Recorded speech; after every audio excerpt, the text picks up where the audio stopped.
তোফাইল ইবনে আমর দাওসী গো, নবী গো আমার কলিজা মানে না গো নবীজি, আমার অন্তর মানে না, আপনি আমারে তাড়াতাড়ি কালেমা পড়ায়া দেন। এতদিন লম্বা টাইম আমি অন্ধকারে ছিলাম, আপনাকে পাইলাম না, দেখলাম না, শুধু নাম শুনছি ইয়া রাসূলুল্লাহ। আমার কপাল কত ভালো, আপনার চেহারা মোবারক আয়েশা দেখলাম কাবা শরীফের পাশে।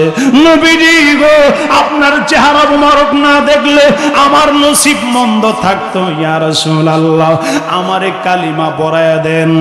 আমার নবী ডাক দেখো, তোফাইল ইবনে আমর দাওসী রে, আরে তোমাকে গোসল করতে হবে, ওযু বানায় আসতে হবে, আমি তোমারে কালিমা পড়ায়া মুসলমান বানায় দিব। তোফাইল ইবনে আমর দাওসী কই, ইয়া রাসূলুল্লাহ কতক্ষণে গোসল করব আমার মনে মানে না। ইয়া রাসূলুল্লাহ আমার মনে মানে না গো নবী, আমার দরজে কোলায় না, আমার আগে কালিমা পড়ান। ইয়া রাসূলুল্লাহ আবু জাহেল যে ধোঁকা আমারে দিয়েছিল, আমি যদি আমার কানের আঙ্গুল না সরাইতাম, কানের তুলা না সরাইতাম, আপনার চেহারা মোবারক না দেখতাম, ইয়া রাসূলুল্লাহ আমি এত বড় একটা সত্য, আমি এত বড় একটা সত্য আমার কাছে গোপন থাকতো নবীজি।